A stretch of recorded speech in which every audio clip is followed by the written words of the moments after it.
ಮಾಜಿ ಸಿಎಂ ದೇವರಾಜ ಅರಸು ಅವರ ದೀರ್ಘಾವಧಿ ಸಿಎಂ ದಾಖಲೆ ಮುರಿದ ಹಿನ್ನೆಲೆಯಲ್ಲಿ ಮುಖ್ಯಮಂತ್ರಿ ಸಿದ್ದರಾಮಯ್ಯ ಅಭಿಮಾನಿಗಳು ಆಯೋಜಿಸಿದ್ದ ನಾಟಿಕೋಳಿ ಔತಣಕೂಟಕ್ಕೆ ನಿರೀಕ್ಷಿತ ಪ್ರಮಾಣದಲ್ಲಿ ಜನರು ಆಗಮಿಸದ ಕಾರಣ ನಾಟಿಕೋಳಿಯ ಘಮಲು ಕಳಾಹೀನವಾಗಿತ್ತು. ರಾಜ್ಯದ ಇತಿಹಾಸದಲ್ಲಿ ದೀರ್ಘಾವಧಿ ಸಿಎಂ ಆಗಿ ಅಧಿಕಾರ ನಡೆಸಿದ ದಾಖಲೆ ಸಿದ್ದರಾಮಯ್ಯ ಹೆಸರಿಗೆ ಬಂದಿದೆ.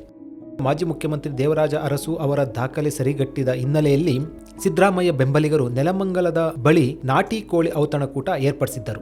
ಆದರೆ ನಿರೀಕ್ಷಿಸಿದಷ್ಟು ಜನರು ಬಾರದ ಕಾರಣ ನಾಟಿ ಕೋಳಿ ಗಮಲು ಅಷ್ಟೇನು ಪರಿಣಾಮ ಬೀರಲಿಲ್ಲ. ಸಿಎಂ ಅವರು ಹೊಸ ದಾಖಲೆ ಬರೆದರೂ ದೊಡ್ಡ ಮಟ್ಟದ ಸಂಭ್ರಮಾಚರಣೆ ಅಥವಾ ಕಾರ್ಯಕ್ರಮ ಇರಲಿಲ್ಲ.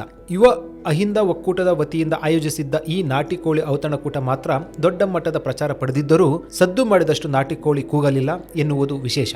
ಸಮಾರಂಭದಲ್ಲಿ 300ರಿಂದ 400 ಜನ ಮಾತ್ರ ಸೇರಿದ್ದರು. ಇನ್ನು ಕಾರ್ಯಕ್ರಮಕ್ಕೆ ಘಟಾನುಘಟಿ ನಾಯಕರಿಗೆ ಆಹ್ವಾನ ನೀಡಿದ್ದರೂ ಬಂದಿದ್ದು ಮಾತ್ರ ಎಚ್.ಎಂ. ರೇವಣ್ಣ ಹಾಗೂ ನೆಲಮಂಗಲ ಶಾಸಕ ಶ್ರೀನಿವಾಸ್ ಮಾತ್ರ. ಭಾಷಣದ ವೇಳೆ ಇದ್ದ ಜನರು ಊಟಕ್ಕೆ ಹೋಗಿದ್ದರಿಂದ ಖಾಲಿ ಚೇರುಗಳು ಕಾರ್ಯಕ್ರಮಕ್ಕೆ ಸಾಕ್ಷಿಯಾದವು. ನಾಟಿಕೋಳಿ ಔತಣಕೂಟಕ್ಕೆ 10,000 ಜನ ಸೇರುತ್ತಾರೆಂಬ ನಿರೀಕ್ಷೆ ಇತ್ತು. ಆದರೆ ಊಟಕ್ಕೂ ಸಹ ಅಷ್ಟೊಂದು ಸಂಖ್ಯೆಯಲ್ಲಿ ಜನ ಬಂದಿರಲಿಲ್ಲ.